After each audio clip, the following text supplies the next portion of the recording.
Hi hello ಎಲ್ರಿಗೂ ನಮಸ್ಕಾರ. Welcome back to KPSC ಸಂದೇಶ. ಇವತ್ತು ನಾವು KAS ಪ್ರಿಲಿಮ್ಸ್ 2024ಕ್ಕೆ ಬೇಕಾಗುವಂತಹ ಜಿಯೋಗ್ರಫಿ ಭಾಗ 2 ಸಾಲ್ವ್ ಮಾಡ್ತಾ ಇದ್ದೀವಿ. ಇಷ್ಟಕ್ಕೆ ಮುಂಚೆ ನಾವು ಭಾಗ 1 ಸಾಲ್ವ್ ಮಾಡಿದ್ದೀವಿ. ಇದರಲ್ಲಿ ಪ್ರೀವಿಯಸ್ ಇಯರ್ ಕ್ವೆಶನ್ ಪೇಪರ್ಸ್ ಅಂದರೆ KPSC ಯಲ್ಲಿ ನಡೆದಂಥ ಎಕ್ಸಾಮಿನ ಪ್ರೀವಿಯಸ್ ಇಯರ್ ಕ್ವೆಶನ್ ಪೇಪರ್ಸ್ ಹಾಗೂ UPSC ಪ್ರೀವಿಯಸ್ ಕ್ವೆಶನ್ಸ್ ಮತ್ತು ಬೇರೆ ಸ್ಟೇಟ್ ಬೋರ್ಡ್ ಕ್ವೆಶನ್ಸ್ ಅನ್ನು ಸಾಲ್ವ್ ಮಾಡ್ತೇವೆ ಈ ಸೀರೀಸ್ ಅಲ್ಲಿ. ಸೊ ಯಾರೇ 21 ಇಯರ್ಸ್ ಮತ್ತು ಹೆಚ್ಚಿನ ವಯಸ್ಸಿನ ಸ್ಪರ್ಧಾರ್ಥಿಗಳು ಎಲ್ಲರೂ ಅಪ್ಲೈ ಮಾಡಲು ಅವಕಾಶ ಇರುತ್ತೆ. ಸೊ ಇದೊಂದು ಸುವರ್ಣ ಅವಕಾಶ. ಎಲ್ಲರೂ ಅಪ್ಲೈ ಮಾಡಿದ್ರೆ ನಿಮ್ಮ ಚಾನ್ಸನ್ನು ನೀವು ಯೂಸ್ ಮಾಡ್ಕೋಬೇಕು. ನನ್ನ ಹೆಸರು ಸಂದೀಪ್ ದೇಶಪಾಂಡೆ. ನನ್ನ ಒಂದು ಕಿರು ಪರಿಚಯ ಇಲ್ಲಿದೆ. ನಾನು ನನ್ನ BTech ಅನ್ನು NITK ಸೂರತ್ಕಲ್ಲಲ್ಲಿ ಮೆಕ್ಯಾನಿಕಲ್ ಇಂಜಿನಿಯರಿಂಗ್ ಅಲ್ಲಿ ಕಂಪ್ಲೀಟ್ ಮಾಡಿದ್ದು, MS ಅನ್ನ ಫ್ರಾನ್ಸಿನ ಎಕೋಲ್ ಪಾಲಿಟೆಕ್ನಿಕ್ ಅಲ್ಲಿ ಮಾಡಿದ್ದು, UPSC ನಡೆಸುವಂತಹ ಪ್ರಿಲಿಮ್ಸ್ ಎಕ್ಸಾಮನ್ನು 4 ಬಾರಿ ಕ್ಲಿಯರ್ ಮಾಡಿ ನನ್ನ ನಾಲೆಜ್ ಅನ್ನ ಎಲ್ಲರ ಜೊತೆ ಶೇರ್ ಮಾಡಬೇಕು, ಎಲ್ಲ ಸ್ಪರ್ಧಾರ್ಥಿಗಳಿಗೆ ಹೆಲ್ಪ್ ಮಾಡಬೇಕು ಅಂತ ಈ ಚಾನೆಲ್ KPSC ಸಂದೇಶವನ್ನ ಸ್ಟಾರ್ಟ್ ಮಾಡಿರೋದು. ಸೊ ಇದರೊಟ್ಟಿಗೆ ಒಂದು ಮುಖ್ಯವಾದ ಒಂದು ವಿಚಾರ, KAS ಪ್ರಿಲಿಮ್ಸ್ಗೆ ಗೋಸ್ಕರ ಒಂದು ಟೆಸ್ಟ್ ಸೀರೀಸ್ ಅನ್ನ ಲಾಂಚ್ ಮಾಡ್ತಾ ಇದ್ದೀವಿ. Test series 2024. ಇದರಲ್ಲಿ 20 ಸಬ್ಜೆಕ್ಟ್ ವೈಸ್ ಟೆಸ್ಟ್ ಇದ್ದು ಹಾಗೂ 10 ಫುಲ್ ಲೆಂತ್ ಟೆಸ್ಟ್ಸ್ ಇರುತ್ತೆ. ಏನು ವಿಶೇಷತೆ ಈ ಟೆಸ್ಟ್ ಸೀರೀಸ್ ಇನ್ನದ್ದು ಅಂದ್ರೆ ಎವ್ರಿ ಟೆಸ್ಟ್ ಆದ್ಮೇಲೆ 2 to 3 hours live test discussion ಇರುತ್ತೆ. ಸೊ ಇದರಲ್ಲಿ ಎಲಿಮಿನೇಷನ್, ಲಾಜಿಕಲ್ ರೀಸನಿಂಗ್ ಮತ್ತು ಮೆಮೊರಿ ಟೆಕ್ನಿಕ್ಸ್ ಜೊತೆಗೆ ಹೇಗೆ ಪೇಪರ್ ಅನ್ನ ಸಾಲ್ವ್ ಮಾಡಬೇಕು ಅಂತ ಡಿಸ್ಕಸ್ ಮಾಡ್ತೀವಿ. ಈ ವಿಡಿಯೋ ಸರಣಿಗಳಲ್ಲಿ ಹೇಗೆ ಕ್ವೆಶನ್ಸ್ ಅನ್ನ ತಗೊಂಡು ಡಿಸ್ಕಸ್ ಮಾಡ್ತಾ ಇದೀವೋ ಅದೇ ರೀತಿ, ಬಟ್ ಎಲ್ಲ 100 ಕ್ವೆಶನ್ಗಳನ್ನ ಸಾಲ್ವ್ ಮಾಡಬೇಕು ಅಂತ. ಸೊ ಈ 30 ಟೆಸ್ಟ್ಗಳಲ್ಲಿ ಅರೌಂಡ್ 3000 ಕ್ವೆಶನ್ಗಳನ್ನ ಸಾಲ್ವ್ ಮಾಡಿ ಸ್ಪರ್ಧಾರ್ಥಿಗಳಿಗೆ ಹೆಲ್ಪ್ ಮಾಡಬೇಕು ಅಂತ. ಇದರೊಟ್ಟಿಗೆ ಕೇಂದ್ರ ಹಾಗೂ ರಾಜ್ಯ ಮಟ್ಟದ ಬಜೆಟ್ ಹಾಗೂ ಆರ್ಥಿಕ ಸಮೀಕ್ಷೆಯ ಕ್ಲಾಸ್ಗಳನ್ನು ಮಾಡ್ತೀವಿ. ಮತ್ತು ಈ ಟೆಸ್ಟ್ 2 ಲ್ಯಾಂಗ್ವೇಜ್, KPSC ಹೇಗೆ 2 ಲ್ಯಾಂಗ್ವೇಜ್ ಅಲ್ಲಿ ಟೆಸ್ಟ್ ನಡೆಸುತ್ತೋ ಅದೇ ರೀತಿ ಕನ್ನಡ ಹಾಗೂ ಇಂಗ್ಲಿಷ್ ನಲ್ಲಿ ನಡೆಯುತ್ತೆ. ಮತ್ತು ಕರೆಂಟ್ ಅಫೇರ್ಸ್ ನೋಟ್ಸ್ ಹಾಗೂ ನೋಟ್ಸ್ ಆನ್ ಇಂಪಾರ್ಟೆಂಟ್ ಆರ್ಗನೈಸೇಷನ್ಸ್. ಈ ಮಧ್ಯೆ ಎಕ್ಸಾಮ್ಗಳಲ್ಲಿ ಅಂತಾರಾಷ್ಟ್ರೀಯ, ರಾಷ್ಟ್ರೀಯ ಹಾಗೂ ರಾಜ್ಯ ಮಟ್ಟದ ಆರ್ಗನೈಸೇಷನ್ಸ್ ಯಾವುದರಲ್ಲಿ ಅಂದ್ರೆ ಪರಿಸರ, ಪಾಲಿಟಿ ಹಾಗೂ ಎಕನಾಮಿಕ್ಸ್, ಈ ಎಲ್ಲ ರಾಜಕೀಯ ಹಾಗೂ ಅರ್ಥಶಾಸ್ತ್ರದಲ್ಲಿ ಬರುವಂತಹ ಎಲ್ಲ ಒಂದು ಆರ್ಗನೈಸೇಷನ್ಸ್ ಮತ್ತು ಅದರ ರಿಪೋರ್ಟ್ಸ್ ನೋಟ್ಸ್ ಅನ್ನ ಎಲ್ಲ ಸ್ಪರ್ಧಾರ್ಥಿಗಳಿಗೆ ಪ್ರೊವೈಡ್ ಮಾಡಬೇಕು ಅಂತ. So KAS prelims test series ಇದೇ ತಿಂಗಳು 11ನೇ ತಾರೀಕಿನಿಂದ, ದಟ್ ಈಸ್ March 11th ಇಂದ ಸ್ಟಾರ್ಟ್ ಆಗಲಿದೆ. ಸೊ ನೀವು ಆಗ್ಲೇ ಬ್ಯಾನರ್ ಗಳನ್ನ ನೋಡ್ತಾ ಇರ್ಬೋದು, 2 days to go ಅಂತ. ಸೊ ಹೇಗೆ ಟೆಸ್ಟ್ ನ ಕಂಡಕ್ಟ್ ಮಾಡಬೇಕು, ಹೇಗೆ ಕ್ಲಾಸ್ ಅನ್ನ ತಗೋಬೇಕು, ಇದೆಲ್ಲದರ ಚರ್ಚೆ ನಡೀತಾ ಇದೆ. ಸೊ ಆದಷ್ಟು ಬೇಗ ನಿಮ್ಗೆ ಇದರ ಮಾಹಿತಿಯನ್ನ ತಿಳಿಸ್ತೀನಿ. ಸೊ ತಡ ಮಾಡದೆ ಸ್ಟಾರ್ಟ್ ಮಾಡೋಣ. ಇದು KPSC ಯಲ್ಲಿ ಬಂದಂತಹ ಲಾಸ್ಟ್ ಇಯರ್ KPSC ಯಲ್ಲಿ ಬಂದಂತಹ ಪ್ರಶ್ನೆ, ಇಷ್ಟಕ್ಕೆ ಮುಂಚೆ ಆದಂತ KPSC. So KPSC KAS exam, crop grown in Zaid reason is, ಅಂದ್ರೆ ಝೈದ್ ಋತುವಲ್ಲಿ ಬೆಳೆಯುವ ಒಂದು ಬೆಳೆ ಯಾವುದು ಅಂತ ಕೇಳ್ತಾ ಇದ್ದಾರೆ. ಮೇಲನ್, ಸೋಯಾಬೀನ್ಸ್, ಮೇಯ್ಸ್ ಹಾಗೂ ಜೂಟ್ ಅಂದ್ರೆ ಕಲ್ಲಂಗಡಿ, ಸೋಯಾ ಅವರೆ, ಜೋಳ ಹಾಗೂ ಸೆಣಬು ಅಂತ ಆಪ್ಷನ್ಸ್ ಕೊಟ್ಟಿದ್ದಾರೆ. ಮೊದಲನೆಯದಾಗಿ ಭಾರತದಲ್ಲಿ 3 ತರದ ಸೀಸನ್ಸ್ ಇದೆ: ಖಾರಿಫ್ ಕ್ರಾಪ್, ರಾಬಿ ಕ್ರಾಪ್ ಹಾಗೂ ಝೈದ್ ಕ್ರಾಪ್. ಈಗ ಪರ್ಟಿಕ್ಯುಲರ್ಲಿ ಝೈದ್ ಬಗ್ಗೆ ಕೇಳಿದ್ದಾರೆ. ಯಾವಾಗಪ್ಪ ಝೈದ್ ರೀಸನ್ ಅಂತ ಅಂದ್ರೆ, they grow for a short time between kharif and rabi. ಇದೆರಡರ ಮಧ್ಯೆ ಬರುವಂತ ಒಂದು ಶಾರ್ಟ್ ರೀಜನ್, ಅಂದ್ರೆ ಮಾರ್ಚ್ ಇಂದ ಜೂನ್ ಅಲ್ಲಿ ಬೆಳೆಯುವಂಥದ್ದು. ನೀವು ನೋಡ್ಬೋದು, ಇದು ಸಮ್ಮರ್ ಕ್ರಾಪ್ಸ್, ಹಾಗಾಗಿ mainly grown in the summer season ಅಂತ ಹೇಳ್ತಾ ಇದ್ದಾರೆ. ಈ ಆಪ್ಷನ್ಗಳು ಏನಿದಾವೆ, ಆಕ್ಚುಲಿ ಜಿಯೋಗ್ರಫಿ ಓದ್ತಾ ನೀವು ಒಂದ್ ಸ್ವಲ್ಪ ಗೊತ್ತಾಗ್ತಿದ್ದಂಗೆ ಈ 3 ಆಪ್ಷನ್ಸ್ ಅನ್ನ ಈಸಿಯಾಗಿ ಎಲಿಮಿನೇಟ್ ಮಾಡ್ಬಿಡ್ಬೋದು. And watermelon is the only right answer, because maize, jute ಆಗ್ಲಿ ಮೇಯ್ಸ್ ಆಗ್ಲಿ, ದೀಸ್ ಆರ್ ಮೇನ್ ಕ್ರಾಪ್ಸ್. ಹಾಗೂ ಅದನ್ನ ರಾಬಿ ಹಾಗೂ ಖಾರಿಫ್ ಸೀಸನ್ ಅಲ್ಲಿ ಬೆಳೆಯುವಂಥದ್ದು. ಝೈದ್ ಸೀಸನ್ ಅಲ್ಲಿ ಏನಿದೆ, ಸ್ಮಾಲ್ ಸೀಸನ್ ಆದ್ರಿಂದ ಬೇರೆ ತರದ ತರಕಾರಿಗಳನ್ನ ಬೆಳೀತಾರೆ. ಸೊ ತರಕಾರಿಗಳು ಹಾಗೂ ಹಣ್ಣುಗಳನ್ನ ಬೆಳೆಯುವಂತಹ ಒಂದು ಸೀಸನ್ ಇದು. So water melon is the right answer. So option 1. ಹೇಗಪ್ಪ ಇದನ್ನ ನೆನ್ಪಿಟ್ಕೊಳ್ಳೋದು ಅಂತ ಕೇಳಿದ್ರೆ, ಇದಕ್ಕಾಗಿ ಒಂದು ನಿಮೋನಿಕ್ ಅಂತ ಇದೆ, ಅಂದ್ರೆ ನಾವೇನು ಮೆಮೊರಿ ಟೆಕ್ನಿಕ್ ಅಂತ ಏನ್ ಹೇಳ್ತೀವಿ, ಅದು ನಿಮೋನಿಕ್ ಇದೆ. ಸೊ ಝೈದ್ ಕ್ರಾಪ್ಸ್ಗೆ ನಿಮೋನಿಕ್ ಏನಪ್ಪಾ ಅಂದ್ರೆ CM is resting with very high BP ಅನ್ನೋದು ನಿಮೋನಿಕ್. ಯಾರು ಚೀಫ್ ಮಿನಿಸ್ಟರ್ ಇದಾರೋ, ಊಹಾಪೂರ್ವಕ ಚೀಫ್ ಮಿನಿಸ್ಟರ್ ಯಾರಿದಾರೋ, ಇದು ಯಾವ ಚೀಫ್ ಮಿನಿಸ್ಟರ್ ಬಗ್ಗೆಯೂ ಅಲ್ಲ, ಊಹಾಪೂರ್ವಕ ಒಬ್ಬ ಚೀಫ್ ಮಿನಿಸ್ಟರು ಅವರು ಹೈ BP ಇಂದ ರೆಸ್ಟ್ ಮಾಡುತ್ತಿದ್ದಾರೆ ಅನ್ನೋದನ್ನ ನೀವು ನೆನಪಿನಲ್ಲಿ ಇಟ್ಕೊಂಡ್ರೆ ಈ ಝೈದ್ ಕ್ರಾಪ್ಸಿನ ಏನು CM ಅನ್ನೋದ್ರಲ್ಲಿ C for cucumber, M for musk melon, R for ridge gourd. Okay, so CMR underline ಮಾಡಿರುವ ಪದಗಳು, ಅಂಡರ್ಲೈನ್ ಮಾಡಿರುವ ಲೆಟರ್ಸ್ ಅನ್ನ ಮಾತ್ರ ನೀವು ನೋಡಬೇಕು. W for water melon. So ಇಲ್ಲಿ ಬಂದಿತ್ತು ಆಪ್ಷನ್ ಅಲ್ಲಿ ಇದ್ದಂತಹ ಇದು ಕ್ವಶನ್ ಅಲ್ಲಿ ಇದ್ದಂತಹ option water melon. Very high BP vegetables, ಸಾಕಷ್ಟು ವೆಜಿಟೇಬಲ್ಸ್ ಬೆಳೆಯುವಂತದ್ದು ಝೈದ್ ಕ್ರಾಪ್ಸಿನಲ್ಲಿ. ಹಾಗೂ B ಬಂದ್ಬಿಟ್ಟು ಬಿಟರ್ ಗಾರ್ಡ್, ಹಾಗೂ P ಬಂದ್ಬಿಟ್ಟು ಪಂಪ್ಕಿನ್. ಸೊ ಇದನ್ನ ನೆನಪಿಟ್ಕೊಂಡ್ರೆ ನೀವು CM is resting with very high BP ಅನ್ನೋದನ್ನ, ಈ ಮೆಮೊರಿ ಟ್ರಿಕ್ ಅನ್ನ ನೆನಪಿನಲ್ಲಿ ಇಟ್ಕೊಂಡ್ರೆ ನೀವು ಆ ಪ್ರಶ್ನೆಯನ್ನಾಗ್ಲಿ ಬೇರೆ ಝೈದ್ ಕ್ರಾಪ್ಸಿನ ಯಾವುದೇ ಪ್ರಶ್ನೆಯನ್ನ ಬಹಳ ಸುಲಭವಾಗಿ ಸಾಲ್ವ್ ಮಾಡಬಹುದು. ಸೊ ಮುಂದಿನ ಪ್ರಶ್ನೆ IAS 2021ರಲ್ಲಿ ಬಂದಿನ ಪ್ರಶ್ನೆ.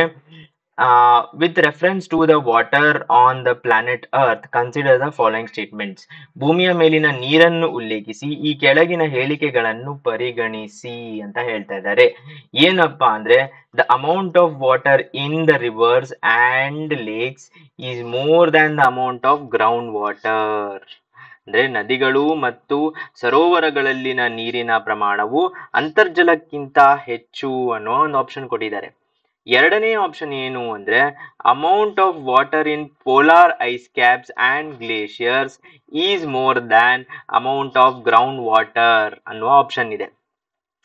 ಸೊ ನಾವು ಸರ್ವೇ ಸಾಮಾನ್ಯವಾಗಿ ಏನನ್ಸುತ್ತೆ, ಗ್ರೌಂಡ್ ವಾಟರ್ ಅಂತ ಅಂದ್ರೆ ಭೂಮಿ ಎಷ್ಟು ದೊಡ್ಡದಿದೆ, ಆ ಭೂಮಿ ಇರುವ ಅಷ್ಟೂ ದೊಡ್ಡದರ ಒಂದು ಅಂತರ್ಜಲ ಏನಿದೆ ಐಸ್ ಕ್ಯಾಪ್ಸ್ಗಿಂತ ಮತ್ತು ಗ್ಲೇಷಿಯರ್ಸ್ ಗಿಂತ ಜಾಸ್ತಿನೇ ಇರಬೇಕು ಅಂತ ಆಪ್ಷನ್ 2 ಅನ್ನ ರಾಂಗ್ ಮಾರ್ಕ್, ಆಪ್ಷನ್ 2 ಇರಕ್ ಸಾಧ್ಯ ಇಲ್ಲ ಅಂತ ರಾಂಗ್ ಮಾರ್ಕ್ ಮಾಡೋದಲ್ಲ. Okay, amount of water in rivers and lakes is more than amount of water in ground water. In fact option 1 ತಪ್ಪಾದದ್ದು. ಗ್ರೌಂಡ್ ವಾಟರಿನಲ್ಲಿ ನದಿಗಳು ಮತ್ತು ಲೇಕ್ಸಿನಿಗಿಂತ ಹೆಚ್ಚಿನ ವಾಟರ್ ಇರುತ್ತೆ, ಮತ್ತು ಐಸಿನಲ್ಲಿ ಹಾಗೂ ಗ್ಲೇಷಿಯರ್ಸ್ ಅಲ್ಲಿ ಗ್ರೌಂಡ್ ವಾಟರ್ಗಿಂತ ಹೆಚ್ಚಿನ ನೀರಿರುತ್ತೆ. So option 2 is correct. So ಒಂದನೆಯದು ತಪ್ಪಾದ ತಕ್ಷಣ ನಾವು ಆಪ್ಷನ್ A ಅನ್ನು ಹಾಗೂ ಆಪ್ಷನ್ C ಅನ್ನು ಕ್ಯಾನ್ಸಲ್ ಮಾಡಬಹುದು. ನೆಕ್ಸ್ಟ್ ಆಪ್ಷನ್ ಏನು ಅಂದ್ರೆ 2 ಕರೆಕ್ಟ್ ಆಗಿದೆ. ಸೊ ಎರಡೂ ಅಲ್ಲವನ್ನ ಕ್ಯಾನ್ಸಲ್ ಮಾಡಿ option B is the right answer. So IAS 2021ರಲ್ಲಿ ಬಂದಂತಹ ಪ್ರಶ್ನೆ ಇದು. ಏನಪ್ಪಾ, ಇದಕ್ಕೆ ಒಂದು ಮೆಮೊರಿ ಟ್ರಿಕ್ ಇದೆ, ನಿಮೋನಿಕ್ ಅಂತ ಏನ್ ಹೇಳ್ತೀವಿ ಅದು ಏನು, water percentage in descending order. ಅಂದ್ರೆ ಜಲದ ವಿತರಣೆ ಡಿಸೆಂಡಿಂಗ್ ಆರ್ಡರ್ ಅಲ್ಲಿ ಹೇಗಿದೆ ಅಂತ ಹೇಳೋದಕ್ಕೆ ಈ ನಿಮೋನಿಕ್ ಅನ್ನ ನೀವು ನೆನಪಿಟ್ಕೋಬೇಕು. ಏನು ಅಂದ್ರೆ ocean and icy ground of Finland okay have more water than atmosphere and rivers ಅನ್ನೋದು ನಮ್ಮ ನಿಮೋನಿಕ್. ಹಾಗಂದ್ರೆ ಏನರ್ಥ, ಫಿನ್ಲ್ಯಾಂಡ್ ಅನ್ನ ನಾವು ನೆನಪಿನಲ್ಲಿ ಇಟ್ಕೋಬೇಕು. Ocean is the highest percentage first. IC ground ಅಂತ ಇದೆ, ಆದ್ರೆ ice water, ice caps, ice glaciers ಇದು ಸೆಕೆಂಡ್ ಪೊಸಿಷನ್ ಅಲ್ಲಿ ಇರುವಂತದ್ದು. ಗ್ರೌಂಡ್ ವಾಟರ್ ಥರ್ಡ್ ಪೊಸಿಷನ್ ಅಲ್ಲಿ ಇರುವಂತದ್ದು. ಫಿನ್ಲ್ಯಾಂಡಿನಲ್ಲಿ ಇನ್ಲ್ಯಾಂಡ್ ಅನ್ನ ನೆನಪಿನಲ್ಲಿ ಇಟ್ಕೋಬೇಕು, ಫೋರ್ತ್ ಪೊಸಿಷನ್. ಇನ್ಲ್ಯಾಂಡ್ ವಾಟರ್ ಅಂತ ಏನ್ ಹೇಳ್ತೀವಿ ಅದು ಫೋರ್ತ್ ಪೊಸಿಷನ್ ಅಲ್ಲಿ ಇರುವಂತದ್ದು. ಫಿಫ್ತ್ ಪೊಸಿಷನ್ ಅಲ್ಲಿ ಇರುವಂತದ್ದು ಅಟ್ಮಾಸ್ಫಿಯರ್ ಅಲ್ಲಿ ನದಿಗಳಿಗಿಂತ ಹೆಚ್ಚು ನೀರಿದೆ. ಸೊ ಫಿಫ್ತ್ ಪೊಸಿಷನ್ ಅಲ್ಲಿ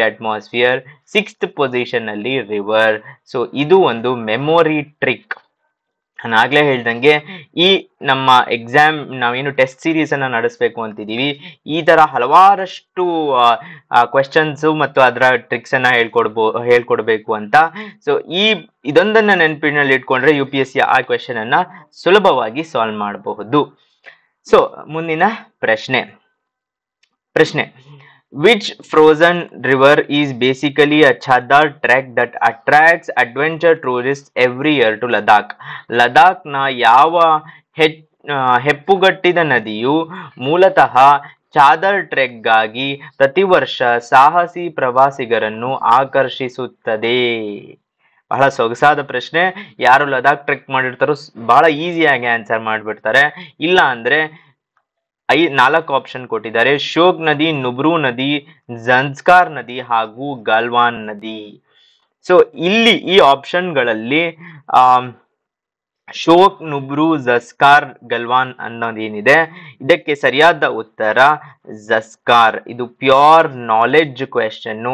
ಯಾವುದೇ ಎಲಿಮಿನೇಷನ್ ಟೆಕ್ನಿಕ್ಸ್ ಆಗ್ಲಿ ಏನೇ ಮಾಡಿ ಆಪ್ಷನ್ ತರುವಂತದ್ದಲ್ಲ, ಯಾಕಂದ್ರೆ ಎಲ್ಲವೂ ಜಮ್ಮು ಅಂಡ್ ಕಾಶ್ಮೀರಲ್ಲೇ ಹಾಗೂ ಲದಾಖ್ ರೀಜನ್ ಅಲ್ಲಿ ಹರಿಯುವಂತದ್ದು. So no scope for guessing. ಇಲ್ಲಿ Zanskar is the right answer. ಇಲ್ಲಿ ನೋಡ್ಬೇಕು ನೀವು, ಛದಾರ್ ಟ್ರೆಕ್ ಬಗ್ಗೆ ಕೊಟ್ಟಿದ್ದಾರೆ.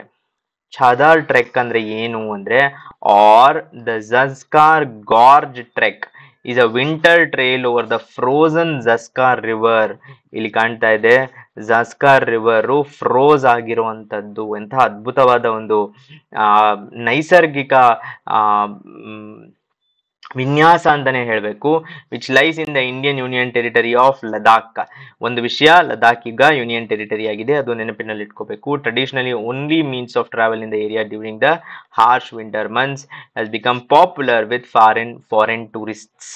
ಓಕೆ, ಸೊ ಯಾವ ಸೀಸನ್ನಿನಲ್ಲಿ ಮಾಡ್ತಾರೆ ಅಂತ ಅಂದ್ರೆ ಜನವರಿ ಫೆಬ್ರವರಿಯಲ್ಲಿ ಎಕ್ಸ್ಟ್ರೀಮ್ ಕೋಲ್ಡ್ ವೆದರ್ ಅಲ್ಲಿ ಮಾಡುವಂತಹ ಒಂದು ಟ್ರೆಕ್ ಇದು ಛಾದಾರ್ ಟ್ರೆಕ್.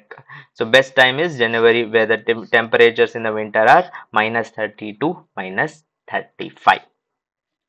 Right. ಮುಂದಿನ ಪ್ರಶ್ನೆ, ಇದು KPSC ನಡೆಸಿದಂತಹ KAS 2020ರಲ್ಲಿ ಆದಂತಹ ಪ್ರಶ್ನೆ. ಇದರಲ್ಲಿ ಏನ್ ಕೊಟ್ಟಿದ್ದಾರೆ ಅಂದ್ರೆ, ನದಿ, ಮಂಜುಗಡ್ಡೆ ಅಥವಾ ಭೂಮಿಯ ಮೇಲ್ಭಾಗದಲ್ಲಿ ಘನೀಕರಿಸುವ ಅಥವಾ ಹೆಪ್ಪುಗಟ್ಟಿದ ನೀರಿನ ಪದರವನ್ನು ಡ್ಯಾಶ್ ಎಂದು ಕರೆಯಲಾಗುತ್ತದೆ. Layer of freezing or frozen water on top of a river. ನೀವು ಸುಮಾರಷ್ಟು ಇನ್ಸ್ಟಾಗ್ರಾಮ್ ಅಲ್ಲಿ ವಿಡಿಯೋಗಳನ್ನ ನೋಡಿರ್ತೀರಿ. ಒಬ್ಬ ಪರ್ಸನ್ ಫ್ರೋಸನ್ ವಾಟರ್ ಮೇಲೆ ನಡೀತಾ ಆ ಫ್ರೋಸನ್ ವಾಟರ್ ಏನ್ ಮೇಲ್ಗಡೆ ಒಂದು ಇದು ಇರುತ್ತೆ, ಅದು ಬ್ರೇಕ್ ಆಗ್ಬಿಟ್ಟು ಈ ಪರ್ಸನ್ ನೀರಿನ ಒಳಗಡೆ ಬೀಳುವಂತಹ ಒಂದು ವಿಡಿಯೋಸು. ಈ ವಿಡಿಯೋಸ್ ಎಲ್ಲ ಟ್ರಾಲ್ ವಿಡಿಯೋಸ್ ಆದ್ರೂ ಇದು ಜಾಗ್ರಫಿಗೆ ಸ್ಟ್ರೇಟ್ ಆಗಿ ಕನೆಕ್ಟ್ ಆಗತ್ತೆ. ನೀವು ಏನು ಪದರ ಮೇಲೆ ಆ ಪರ್ಸನ್ ನಡೀತಾ ಇದ್ರೋ ಅದನ್ನ ಏನೆಂದು ಕರೆಯುತ್ತಾರೆ? ನಾಲೆಡ್ಜ್, ಸರ್ಕ್, ಸ್ನೋ ಕ್ಯಾಪ್ ಹಾಗೂ ಸ್ನೋ ಲೈನ್ ಅಂತ ಆಪ್ಷನ್ ಕೊಟ್ಟಿದ್ದಾರೆ. ಸೊ ನೀವ್ ಇಲ್ಲಿ ಒಂದು ವಿಷಯ ಎಲಿಮಿನೇಟ್ ಮಾಡಬಹುದು. ಲೇಯರ್ ಅಂತ ಇದೆ, layer of frozen water, ice or land. ನೀವು ಸ್ನೋ ಕ್ಯಾಪ್ ಅನ್ನ ಯಾವುದಕ್ಕೆ ನೆನಪಿನಲ್ಲಿ ಇಟ್ಕೊಂತೀರಾ ಅಂದ್ರೆ ಮೌಂಟೇನ್ಸಿಗೆ. So snow cap is for mountains. So ನಮ್ಮ ಆಪ್ಷನ್ 3 ಅನ್ನ ನಾವು ಎಲಿಮಿನೇಟ್ ಮಾಡಬಹುದು, ಯಾಕಂದ್ರೆ ಇದು ಕೇಳ್ತಾ ಇರೋದು ರಿವರ್ಸು, ಐಸು ಹಾಗೂ ಲ್ಯಾಂಡ್ ಬಗ್ಗೆ. ಸ್ನೋ ಲೈನ್ ಅನ್ನು ಎಲಿಮಿನೇಟ್ ಮಾಡಬಹುದು, ಯಾಕಂದ್ರೆ ಅದು ಒಂದು ಮೌಂಟೇನ್ ಇಂದಲ್ಲಿ ಎಲ್ಲಿವರೆಗೂ ಸ್ನೋ ಬರುತ್ತೆ ಅಂತ ಹೇಳುವಂತಹ option.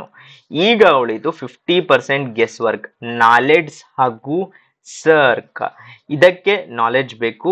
V have to know the right answer. Guess ಮಾಡೋದು ಕಷ್ಟ. ಸೊ ಆಪ್ಷನ್ 1 ನಾಲೆಡ್ಜ್ ಅಂದ್ರೆ ಈ ಟ್ರಾಲ್ ವಿಡಿಯೋ ಅಲ್ಲಿ ಏನು ಈ ಪರ್ಸನ್ ನಡ್ಕೊಂಡ್ಬಂದು ಬಿದೋಗ್ತಾರಲ್ವಾ, ಇದನ್ನ ಈ ಏನನ್ ಮೇಲೆ ನಡೀತಾ ಇದಾರೋ ಅದನ್ನ ನಾಲೆಡ್ಜ್ ಅಂತ ಕರೀತಾರೆ. ಸೊ ಇಲ್ಲಿ ನೋಡ್ಬೋದು ನೀವು, ರಿವರ್ ಇದರ ಮೇಲೆ ಶೇಖರಿಸಿದಂತ ಒಂದು ಐಸು, ಇದನ್ನ backpackers across a massive sheet of knowledge in Alaska.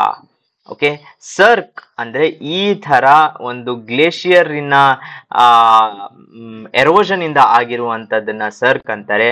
Snow capped ಮೌಂಟೇನ್ಸ್ಗೆ ಇದನ್ನ snow capped mountains. And snow line ಅಂದ್ರೆ ಎಲ್ಲಿವರೆಗೂ ಸ್ನೋ ಇದೆಯೋ, ಎಲ್ಲಿಂದ ಮೇಲಕ್ಕೆ ಸ್ನೋ ಇದೆಯೋ, ಎಲ್ಲಿಂದ ಕೆಳಕ್ಕೆ ಸ್ನೋ ಇಲ್ಲವೋ ಅದನ್ನ ಸ್ನೋ ಲೈನ್ ಅಂತ ಕರೀತಾರೆ. ಸೊ ಇದಿಷ್ಟು ಸ್ನಾಲೆಡ್ಸ್, ಸರ್ಕ್, ಸ್ನೋ ಕ್ಯಾಪ್ ಹಾಗೂ ಸ್ನೋ ಲೈನ್ ಬಗ್ಗೆ. ಸೊ ಈ ಒಂದು ಕ್ವಶನ್ ಬಿಟ್ಟು ಬೇರೆ ಇನ್ಯಾವುದೇ ಕ್ವಶನ್ ಈ ರೇಂಜಿನಲ್ಲಿ ಬಂದರೆ ನೀವು ಆನ್ಸರ್ ಮಾಡಲು ನಿಮ್ಗೆ ಈಸಿ ಆಗತ್ತೆ. ಸೊ ಇದರೊಂದಿಗೆ KS ಪ್ರಿಲಿಮ್ಸ್ 2024 ಜಿಯೋಗ್ರಫಿ ಭಾಗ 2 ಕಂಪ್ಲೀಟ್ ಮಾಡಿದೀವಿ. ನಾ ಆಗ್ಲೇ ಹೇಳ್ದಂಗೆ ಟೆಸ್ಟ್ ಸೀರೀಸ್ ನಲ್ಲಿ ಈ ತರದ ಹಲವಾರು ಕ್ವೆಶನ್ಸ್ ಗಳಿಗೆ ಆನ್ಸರ್ ಹಾಗೂ ಡಿಸ್ಕಷನ್ ಅನ್ನ ಮಾಡಬೇಕು ಅಂತ. ಸೊ ಯಾರ್ಯಾರು ಇದಕ್ಕೆ ಇಚ್ಛಾದಾರರು ಇದೀರೋ ದಯವಿಟ್ಟು ಈ ಟೆಸ್ಟ್ ಸೀರೀಸ್ಗೆ ಸಬ್ಸ್ಕ್ರೈಬ್ ಆಗಬೇಕು ಅಂತ ವಿನಂತಿ. ಮುಂದಿನ ಲೆಕ್ಚರ್ ಒಂದಿಗೆ ಮತ್ತೆ ಸಿಗೋಣ. ನಿಮ್ಮ ಸಪೋರ್ಟ್ ಹೀಗೆ ಇರಲಿ. ಧನ್ಯವಾದಗಳು.